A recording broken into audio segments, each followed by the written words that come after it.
اعوذ باللہ من الشیطان الرجیم بسم اللہ الرحمن الرحیم۔ مولا ہمارے آقا و مولا امام زمان علیہ الصلوۃ والسلام کے ظہور میں تعجیل فرمائے، ہمیں ان کے انصار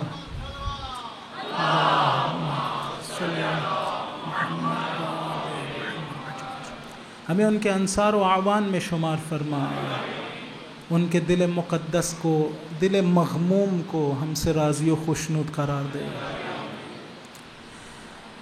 ہمیں ان کی دعا، ان کی رضا، ان کی عنایات عطا فرما۔ مولا ہم سب کو حج و عمرہ و زیارات کا شرف عنایت فرما۔ مولا ہم سب کو رزق حلال واسع عنایت فرما، مادی و معنوی ہر دو رزق واسع عنایت فرما، نیک اور صالح اولاد عنایت فرما۔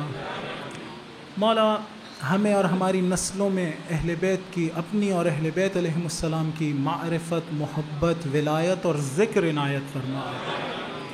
خدایا وہ دعائیں جو مومنین کے دلوں میں ہیں اپنی بارگاہ میں قبول و منظور فرما۔ جو لوگ بیمار ہیں، جن کے لیے اعلان ہوا یہاں پر یا دیگر جگہوں پر، بعض شخصیات کو میں جانتا ہوں اولیاء اللہ میں سے ہیں، اس وقت مبتلا ہیں اس بیماری میں، وائرس میں، خدایا انہیں، مومنین و مومنات، خدایا جن لوگوں کو ہم جانتے ہیں، جن کو نہیں جانتے، خدایا اپنی بارگاہ سے سب کو شفا کامل و عاجل عطا فرما۔ خدا وہ دعائیں جن تک ہماری عقلوں کی رسائی نہیں ہے، ہمیں ان کی ضرورت ہے، خدایا ان کو ہمارے لیے قبول فرما۔ دعاؤں کی قبولیت کے لیے ایک مرتبہ درود پڑھیے محمد و آل محمد علیہ السلام۔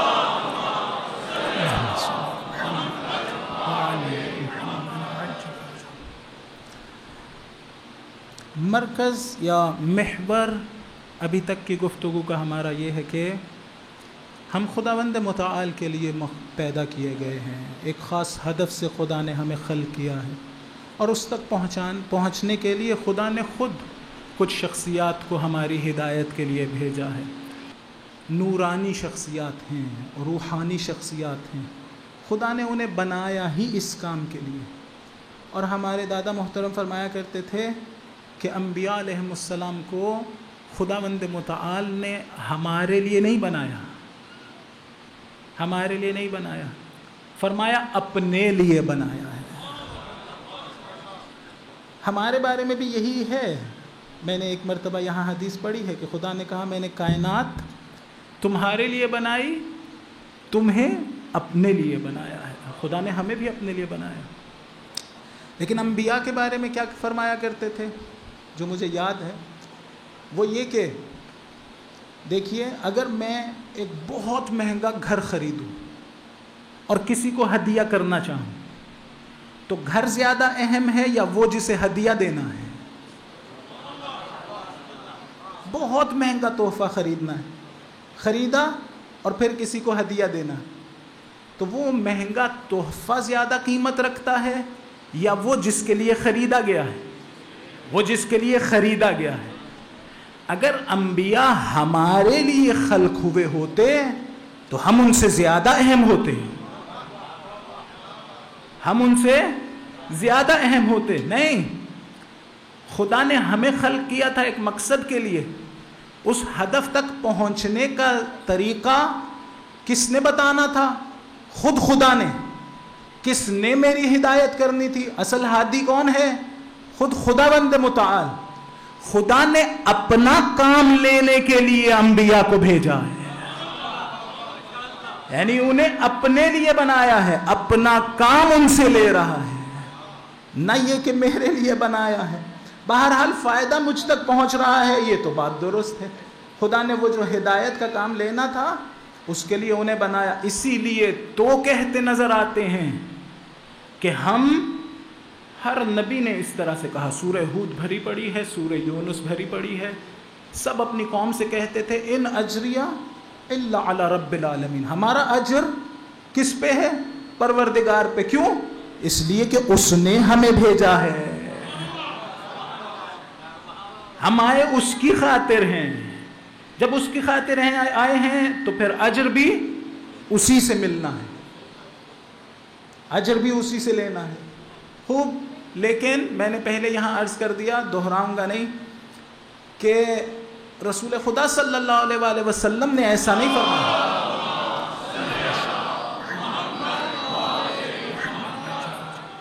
انہوں نے کیا فرمایا؟ انہوں نے کہا نہیں، میری رسالت کا اجر تم نے دینا ہے.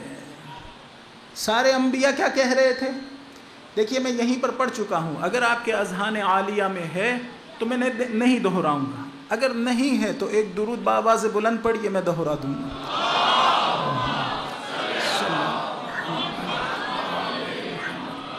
خدا نے رسول کو بھی اپنا کار ہدایت جو خدا نے انجام دینا تھا اسے انجام دینے کے لیے بنایا اور بھیجا. خوب، جب خدا کے رسول اس کے کام پہ مأمور ہیں، اس کے مأمور ہیں، تو پھر اجر کون دے گا؟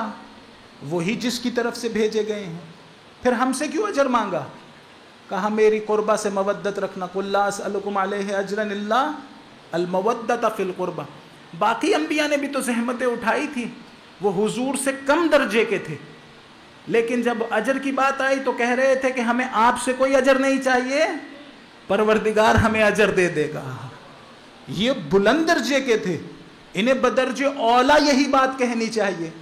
ویسے بھی اگر ان کی زندگیوں کو دیکھا جائے تو یہ کوئی کام بھی رضائے پروردگار کے علاوہ کسی لیے نہیں کرتے تھے، صرف رضائے پروردگار. جب یتیم و مسکین و اسیر کو کھانا کھلایا تھا تو کیا کہا تھا؟ انما نطعمکم لوجہ اللہ، ہم نے تمہیں خدا کے لیے کھانا کھلایا ہے، اس کی رضا کے لیے. لا نريد منکم جزاء ولا شکورا، نہ ہمیں تم سے جزا چاہیے نہ ہی شکریہ، ہمیں تم سے کچھ نہیں چاہیے.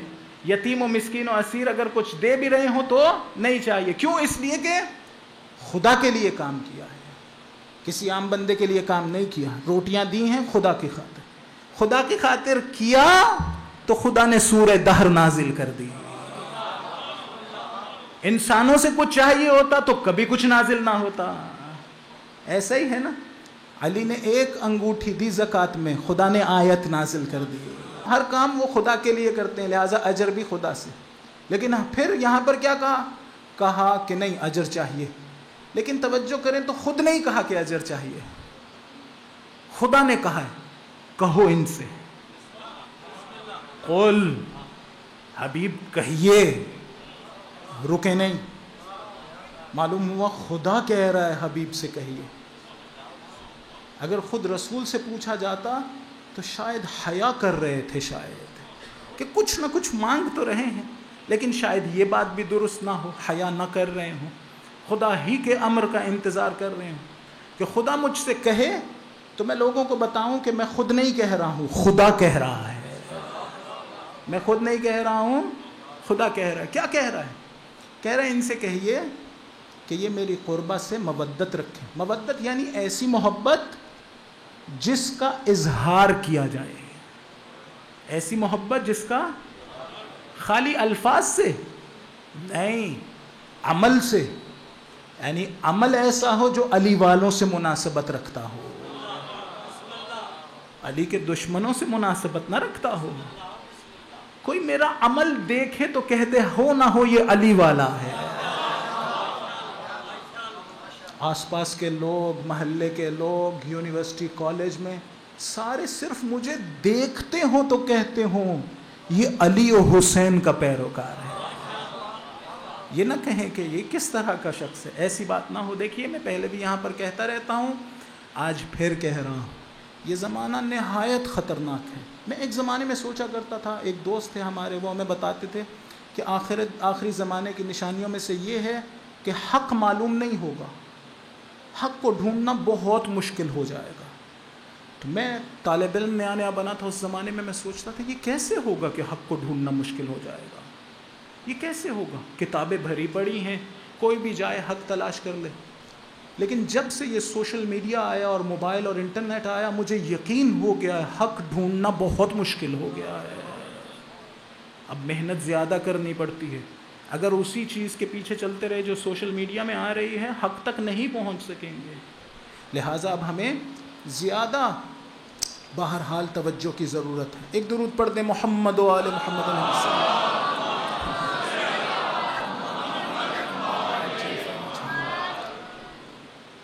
خوب. تو کیا میں عرض کر رہا تھا کہ کیا کہا, ان سے کہو کہ مودت مانگ لو ان سے. مودت یعنی ایسی محبت جس کا اظہار کیا جائے, ایسی محبت چاہیے, فقط محبت نہیں. خوب. تو پہلے انبیاء کیا کہہ رہے تھے, ہمارا اجر خدا پر ہے. حضور کہہ رہے ہیں کہ نہیں, مجھے اجر چاہیے, وہ یہ ہے کہ مودت کرو. آیت اللہ جوادی آملی کہتے ہیں کہ اگر ہماری نجات میں اہل بیت کی مودت سے بڑھ کر کوئی چیز تأثیر رکھتی ہوتی, خدا کہتا وہ مانگ لو. خدا کہتا ان سے وہ مانگو. مودت ہی کیوں مانگی؟ انہوں نے کہا اس لیے کہ مومنین کی, مسلمانوں کی امت کی نجات میں سب سے زیادہ اہم چیز یہ ہے کہ رسول کی اہل بیت سے مودت کرتے رہیں. اگر مودت کرتے رہے تو نجات کی گنجائش ہے. نجات حتمی ہے, گنجائش نہیں, نجات حتمی ہے. ہو ہی نہیں سکتا نجات نہ ملے. خوب کیسے؟ مثال دیتا ہوں. فرض کریں ایک علاقہ ہو, اس میں کوئی بیماری بہت زیادہ پھیل چکی ہو. آج کل آپ اسے زیادہ بہتر درک کر سکتے ہیں. بہت سخت بیماری میں مبتلا ہو لوگ اور مرنے کے قریب ہوں سب کے سب, کچھ تھوڑے سے لوگ بچتے ہوں فقط. اتنے میں ایسا ہو کہ ایک نہایت ماہر ڈاکٹر اس علاقے میں چلا جائے, بہت قابل ہے, بہت قابل ڈاکٹر ہے, مخلص بھی ہے, لالچی بھی نہیں ہے, علم بھی بہت زیادہ ہے. جا کے سب کا علاج کرنا شروع کر دے, مشکلات اٹھائے, پریشانیاں اٹھائے, سب کا علاج کر لے. جب ٹھیک ہو جائے نا تو وہ سب آئیں اس ڈاکٹر کے پاس. ڈاکٹر کہے کہ میں اب جا رہا ہوں. سب آئے ڈاکٹر کے پاس. ڈاکٹر صاحب آپ نے بڑی محنت کی, بڑے خلوص سے ہمارا علاج کیا, ہمیں بچا لیا آپ نے, ذرا بتلائیے تو ہم آپ کے لیے کیا کریں, ہم آپ کے لیے کیا کریں. ڈاکٹر کہے کہ دیکھو بات سنو, تم مجھے کچھ نہیں دے سکتے, جو کچھ دینا چاہو گے اس سے زیادہ میرے پاس ہے. میں تمہیں دینے آیا تھا, تم سے کچھ لینے نہیں آیا تھا. میں تمہیں دینے کے لیے آیا ہوں, تم سے کچھ لینے کے لیے نہیں آیا. اور یہ جو آیا ہوں نا, یہ خود اپنے لیے نہیں آیا ہوں, یہ میرے محبوب نے مجھ سے کہا تھا کہ جاؤ ان کا علاج کرو. میں آیا ہوں اس کو راضی کرنے کے لیے, اسے اچھا لگے گا اس لیے آیا ہوں. رسول پاک صلی اللہ علیہ وآلہ وسلم نے شاید ہمارے ساتھ بالکل یہی سلوک کیا. مشکلات اٹھائیں, پتھر کھائے, سر کا خون پاؤں تک آیا, کبھی دندان شہید ہوئے, کبھی تیروں نبالوں سیف نہ جانے کیا کیا زخم اٹھاتے رہے, مشکلات اٹھاتے رہے. کیوں؟ اس لیے کہ امت جس گمراہی کا شکار تھی اس میں ہلاک ہو جاتی. اس گمراہی سے حضور نے سب کو نکال لیا. جب نکال لیا اور جانے لگے, اب اگر امت پوچھے مولا کوئی اجر چاہیے تو بتلا دیجئے, مولا کہے نہیں کوئی اجر نہیں چاہیے. اسی طرح جس طرح ڈاکٹر کہہ رہا تھا مجھے تم سے کچھ نہیں چاہیے, ڈاکٹر جاتے جاتے ایک بات کہہ گیا, کہا تم مجھے کچھ نہیں دے سکتے, لیکن ہاں یاد رکھنا تمہاری بیماری بہت سخت تھی, اسی بیماری میں تم نے مر جانا تھا. اب میں جا رہا ہوں, اگر چاہتے ہو دوبارہ اسی بیماری میں مبتلا نہ ہو جاؤ تو فلاں غذا کھاتے رہنا, فلاں چیز سے پرہیز کرتے رہنا, فلاں دوا لیتے رہنا. اگر دوا نہ لی دوبارہ بیمار ہو جاؤ گے, بیمار نہیں ہوگے اب ہلاک بھی ہو جاؤ گے. تمہیں بچانے کے لیے میں دوبارہ نہیں آؤں گا, تم ہلاک ہو جاؤ گے. حضور بھی جاتے جاتے یہ نہیں کہہ گئے کہ میں جا رہا ہوں میری قربا کا ذرا خیال رکھنا. کہا نہیں, میں نے تمہیں گمراہی سے نکال لیا ہے, چاہتے ہو دوبارہ گمراہ نہ ہو علی کے در پہ آ جاؤ.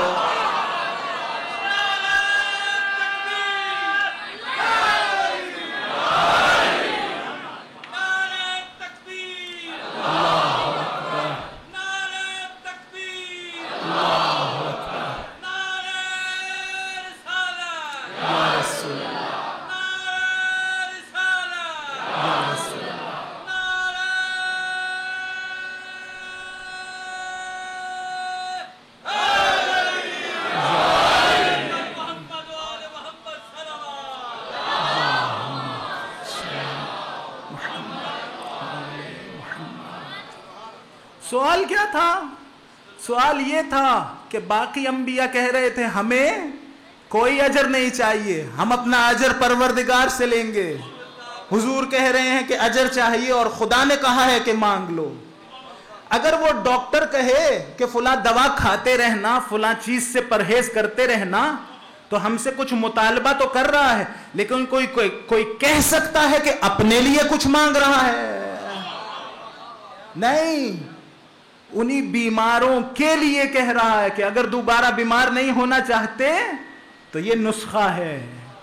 اسی طرح حضور ہم سے اپنے لیے کچھ نہیں مانگ رہے ہیں، کہہ رہے تم اگر گمراہ نہیں ہونا چاہتے، تم اگر نجات چاہتے ہو تو اس کا تنہا راستہ جو خدا نے بنایا ہے وہ اہل بیت ہیں.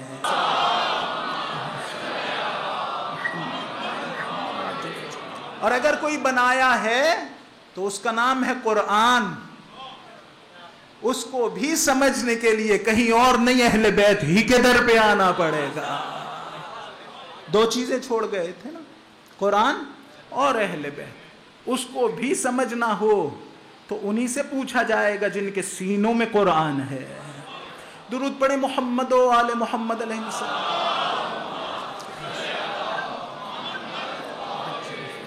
ایک شخص کہیں سے غلام خرید کے لایا تو اس سے پوچھا کہ تم آ تو گئے ہو، تمہارا نام کیا ہے؟ کہا وہی جو تم رکھ دو. کہا اچھا رہو گے کہاں؟ کہا جہاں تم رکھو. کہا اچھا کھاؤ گے کیا؟ کہا جو تم کھلا دو. کہا اچھا پہنو گے کیا؟ کہا وہی جو تم دو گے.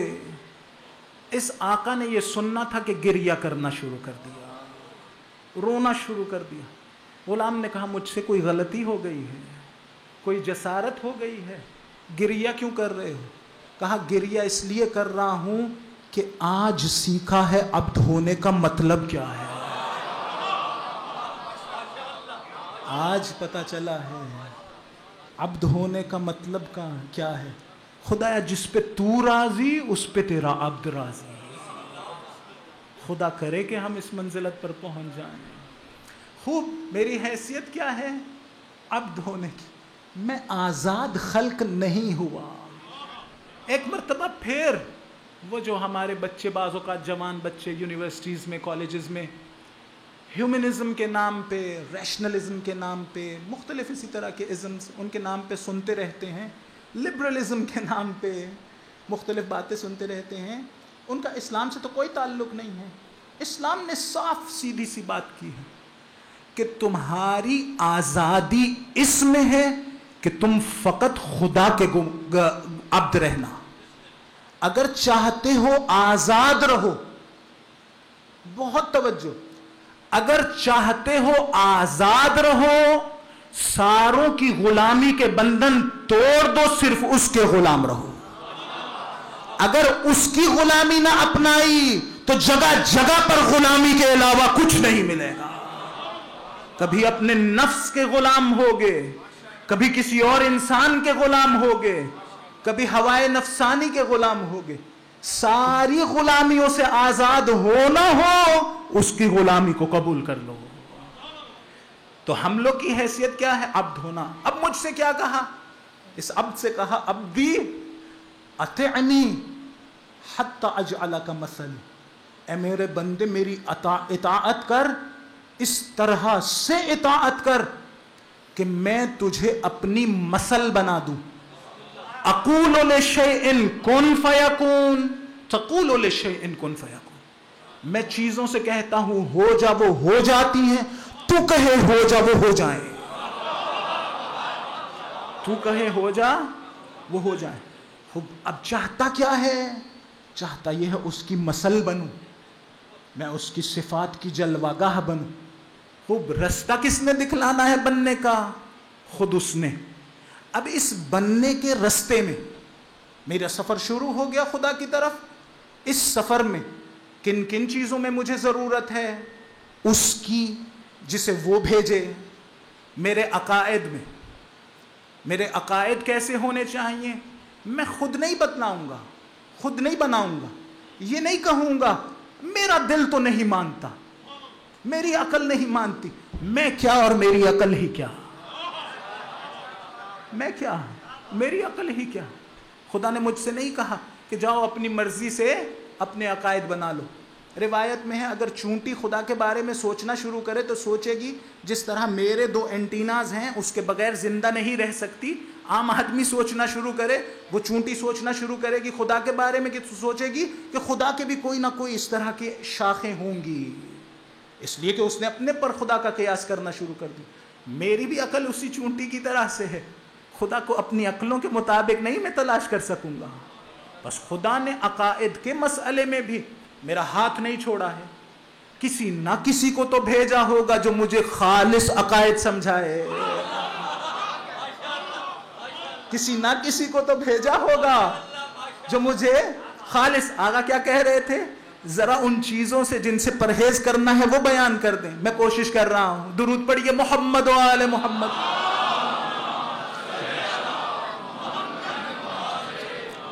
کسی نہ کسی کو تو بھیجا ہوگا کہ دیکھو خدا کے بارے میں جب تم معرفت حاصل کرنا چاہو, عقائد بنانا چاہو تو ہم بتاتے ہیں کہ کیسے. خوب اگر میں نے انہیں چھوڑ کے کسی اپنے ہی جیسے کے پیچھے چلنا شروع کر دیا تو پھر کیا نتیجہ نکلے گا؟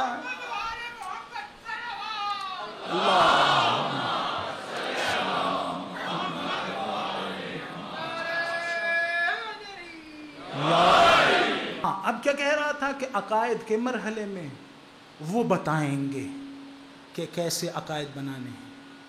اگر کہیں کوئی عقائد کی راہ میں, عقائد کے رستے میں ان کی باتوں کے علاوہ کچھ کہتا نظر آیا, جان لینا ڈاکو ہے. میرے عقائد پہ ڈاکہ ڈالنا چاہتا ہے. بھائی خدا نے جس کو بنا کے بھیجا ہے وہی بتائے گا نا.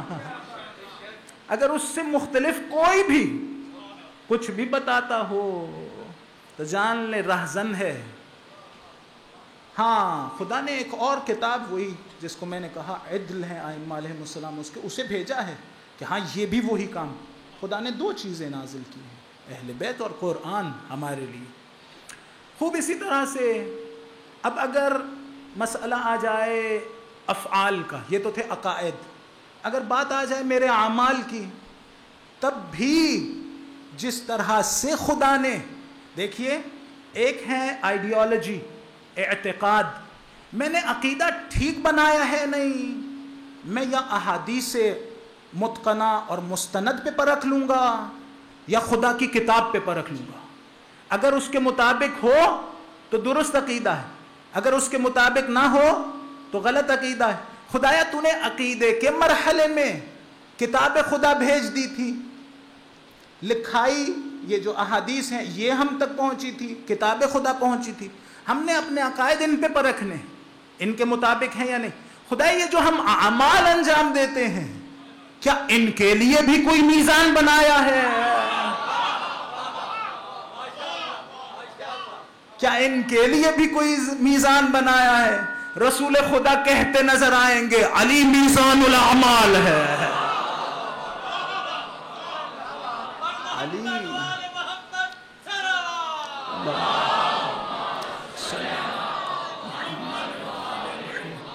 تم نے دیکھنا ہو عمل ٹھیک انجام دیا ہے یا نہیں. جس طرح عقیدے کو قرآن پر پرکھتے تھے, اپنے عمل کو علی کے عمل سے ملا کے دیکھو. اگر عمل علی کے عمل کے برابر مطابق ہے, برابر نہیں ہو سکتا. ظاہر میں اگر ویسا ہی کیا ہے تو ہاں تمہارا عمل درست ہے. ویسا عمل ہم نہیں کر سکتے. ہم سارے مل کر ایک دوسرے جیسا عمل انجام نہیں دے سکتے. سب کی پرسنالٹیز ڈیفرنٹ ہیں, مختلف ہیں. علی جیسا عمل کون انجام دے گا؟ نہ علی جیسی معرفت ہے, نہ علی جیسا خلوص ہے. علی وہ ہے جس کی ایک ضربت ثقلین کی بندگی سے افضل ہے.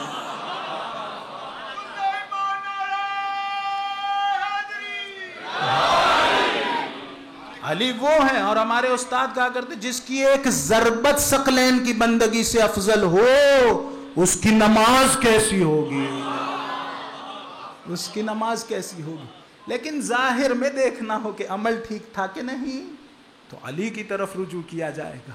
بس معلوم ہو گیا، کہنے کی ضرورت تو نہیں ہے کہ بے پرہیز والے مسئلے میں دوا کیا ہے اور پرہیز کس سے کرنا ہے. عمار سے کہا یا عمار، رسول خدا کہہ رہے ہیں. درود پڑھیے محمد و آل محمد علیہ السلام. اللہم صلی اللہ علیہ وسلم. کیا کہا؟ یا عمار ان سلک الناس وادیا وسلک علی وادیا فاسلک وادی علی وخل عن الناس. عمار، اگر کائنات کے تمام لوگ ایک طرف چل رہے ہوں، علی ایک اور طرف چل رہے ہوں، لوگوں کو چھوڑ دو، علی کے پیچھے چل.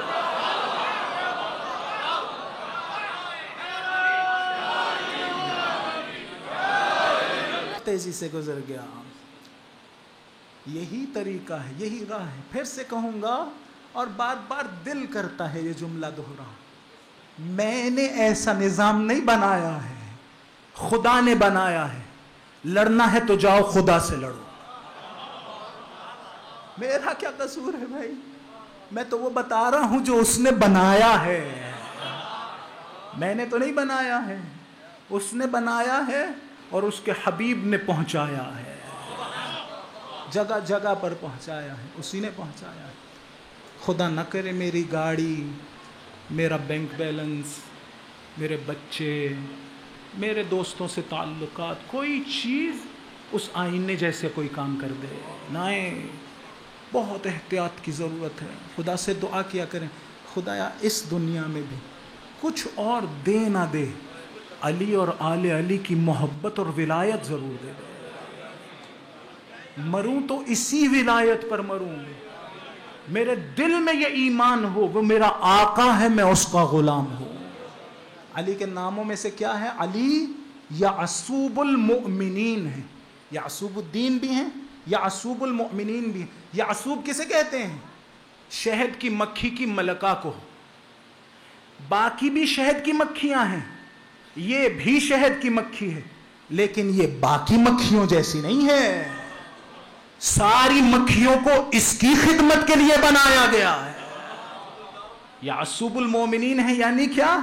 یعنی مجھے علی کی اطاعت کے لیے بنایا گیا ہے. اطاعت علی کروں گا تو اپنے پروردگار سے ملاقات کر سکوں گا، اپنے ہدف نہائی تک. اس لیے کہ علی کو خدا نے اسی کام کے لیے بھیجا ہے. درود پڑھیے محمد و آل محمد علیہ السلام. یہ وہ ہیں جنہوں نے اپنا سب کچھ اسی راہ میں لٹا دیا، اپنے پروردگار کو راضی کرتے کرتے سب کچھ اس رستے میں دے دیا. سب کچھ، کسی چیز سے دریغ نہیں کیا، کسی ایک چیز سے نہیں دریغ کیا. علی نے اس جگہ صبر کیا ہے جہاں کوئی صبر نہیں کر سکتا. کہتے ہیں صبر تو وفی عین شجن وفی حلق قزن. میں نے رسول سے وعدہ کیا تھا، صبر کیا ہے. دیکھیے بعض امتحانات اتنے بڑے ہیں اہل بیت کے، انسان تصور کرنا شروع کرے حیران رہ جاتا ہے. کیسے یہ امتحانات دے دیے، نہیں معلوم کیسے دے دیے. حضرت موسیٰ کی والدہ نے اپنے بچے کو پانی میں بہانا تھا نا، تو شاید دل گھبرا رہا تھا. دل گھبرا رہا تھا تو خدا نے کیا کیا؟ 3 طرح سے دلاسا دیا. کس نے دلاسا دیا؟ کسی انسان نے نہیں، خدا نے. سب سے پہلے وحی نازل کی، بات کی حضرت ام موسیٰ سے. اس کے بعد کہا انا رادوہ الیک، گھبراؤ نہیں، ہم واپس لوٹا دیں گے، ڈرو نہیں، یہ بچہ جا رہا ہے، ہم واپس لوٹا دیں گے. پھر کہا وَجَاعِلُوهُ مِنَ الْمُرْسَلِينَ، ہم اسے رسول بنا کے واپس کریں گے. کیوں ایسا کر رہا ہے؟ ماں ہے ماں جو چھوٹے سے بچے کو تیروں کے نرغے میں نہیں بھیج رہی ہے، پانی کی طرف بھیج رہی ہے، خدا کے کہنے پہ بھیج رہی ہے۔ میرا سوال ہے، ذرا سوچ کے بتلائیے، ان دلاسوں میں سے کوئی ایک تھا جو حضرت رباب کو دیا ہو؟ کوئی ایک تھا؟ آپ اگر حضرت رباب کے بارے میں سوچنا شروع کریں نا، انسان کا دل پھٹتا ہے۔ ایسی بیوی جس نے خدا کی راہ میں سب کچھ دے دیا۔ ایک شوہر تھا حسین نامی، کربلا میں دے دیا، قربانی ہو گئی۔ ایک بیٹا تھا علی اصغر، وہ بھی کربلا میں دے۔ ایک بیٹی تھی رقیہ یا سکینہ، وہ بھی شام کے زندان میں دے دی۔ جس وقت واپس کربلا آئے تھے، امام حسین علیہ السلام کی قبر کی زیارت کی۔ ایک مرتبہ جب واپس جانا چاہتے تھے، امام زین العابدین علیہ السلام نے کہا سب سوار ہو جائیں۔ جناب رباب آگے بڑھی، کہتی ہے مولا مجھے اجازت دو، میں ادھر ہی رہوں گی۔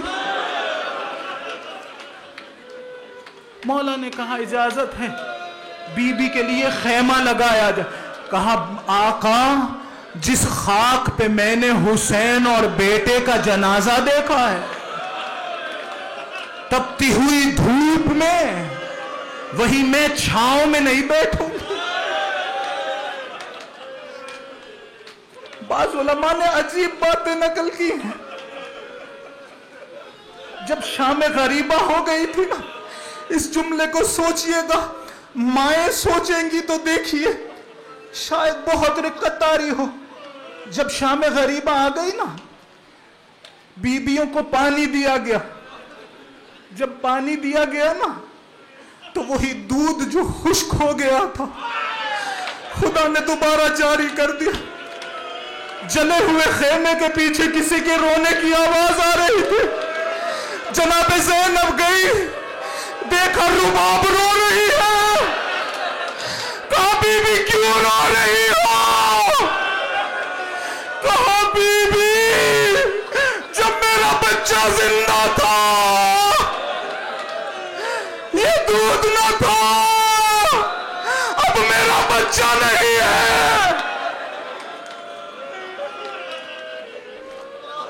اجرکم اللہ، اجرکم اللہ۔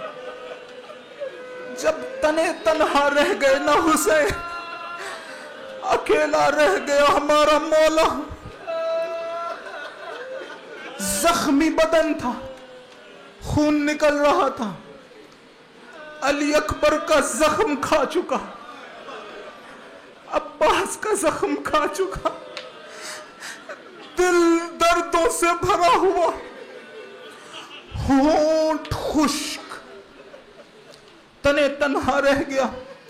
ایک مرتبہ آواز دی، حل من ناصر ینصرنا، کوئی ہے حسین غریب کی مدد کو ہے؟ حل من مغیث یغیث اللہ یغیثنا، حل من مغیث یرجو اللہ باغاثتنا، کوئی ہے ہماری نصرت کرے؟ خیمے سے رونے کی آوازیں بلند ہو گئی۔ امام حسین خیمے واپس آ گئے، بیویوں سے کہا اے بیویوں میں ابھی زندہ ہوں، اس قدر شدید گریہ کیوں کر رہی ہوں؟ کہا آقا یہ آپ کا چھوٹا سا بیٹا، اس کی ماں کا دودھ خشک ہو چکا ہے، ابھی سے پہلے یہ رو نہیں رہا تھا، آنکھیں کھولتا تھا، ہمیں دیکھتا تھا، ہونٹ کھولتا بند کرتا تھا، چپ ہو جاتا تھا، نہ جانے آپ نے ایسا کیا کہہ دیا، یہ گریہ نہیں روک رہا۔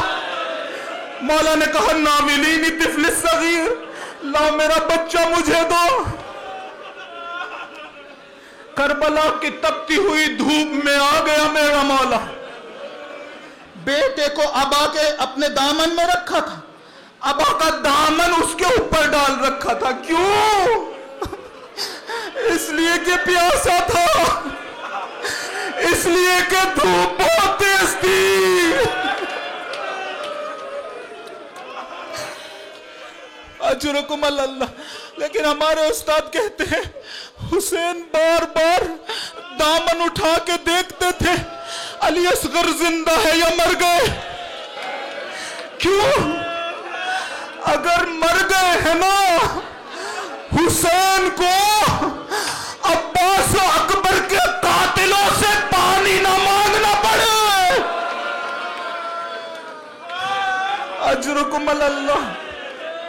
میدان میں آ گئے نا تو کہا دیکھو اگر کسی کا قصور ہے تو وہ بڑوں کا ہو سکتا ہے، تمہاری نگاہ میں بچوں کا تو قصور نہیں ہے، اسے تھوڑا سا پانی دے دو. پھر کہا اما ترونہ کیف یتلذی، کیا دیکھ نہیں رہے ہو کیسے تلذی کر رہا ہے.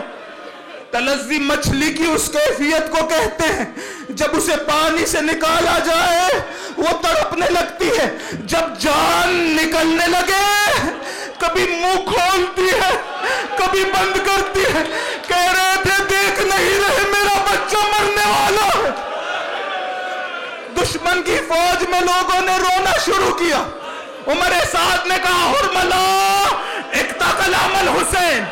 کہا کس کا نشانہ باندھوں، باپ کا یا بچے کا؟ کہا گلو کی سفیدی نہیں دیکھ رہا، سے شعبہ تیر جوڑا. یہ وہ تیر تھا اگر اونٹ کو مارا جاتا زمین پر بیٹھ جاتا. ایک مرتبہ پھینکا. روایت کہتی ہے فَذُبِحَ الطِّفْلُ مِنَ الْأُذُنِ إِلَى الْأُذُنِ، بچہ ذبح ہو گیا. جب پرندے کو ذبح کیا جائے اس کی گردن نازک ہوتی ہے، سر لڑک جاتا ہے. حسین نے بچے کا خون لیا، آسمان کی طرف اچھال دیا، بچے کو سینے سے لگایا. میرا تخیل کہتا ہے اپنے ہی بچے کا گرم خون اپنے سینے پہ محسوس کر رہا ہوں. اجرکم اللہ. نہ جانے کس طرح سے صبر کیا. ابو خلیق سے مختار نے پوچھا کبھی تجھے کربلا میں حسین پہ ترس آیا؟ کہا ایک موقع ایسا تھا جب حسین بچے کی لاش کو لے کر خیمے کی طرف مڑے، ایک بی بی باہر آ گئی. شاید حسین شرم کھا گئے، واپس کربلا کا رخ کیا، پھر خیمے کی طرف، پھر کربلا کی طرف، مقتل کی طرف. جب میں نے دیکھا تیسری مرتبہ کہا خدایا زندہ نہیں رہنا چاہتا. کہا ملعون بتا پھر کیا ہوا؟ کہا حسین اپنے بچے کو خیمے کی پشت پر لے گئے، خود سے قبر کھودنا شروع کر دی. ایک مرتبہ بچے کو قبر میں لٹایا. مجھ سے نہ پوچھئے، مجھے نہیں معلوم جب قبر کھود رہے تھے کسی بی بی نے لاشا اٹھایا ہوا تھا یا تپتی ہوئی ریت پر رکھا. ہاں دفن کرنے کی شاید یہ وجہ ہو. پوچھے دفن کیوں کیا؟ باقیوں کو تو دفن نہیں کیا تھا. شاید وجہ یہ ہو امام جانتے تھے ہمارے لاشیں تپتی دھوپ میں پڑے رہیں گے، اس کا جسم بہت نازک ہے، دھوپ بہت تیز ہے. یا شاید اس لیے کہ 11 محرم ہوگی، اس کی ماں اسی راستے سے گزرے گی. اگر میں نے لاش نہ چھپائی نا ماں مر جائے. یا شاید اس لیے کہ مولا جانتے تھے سب کے سر کاٹ کر نوکنے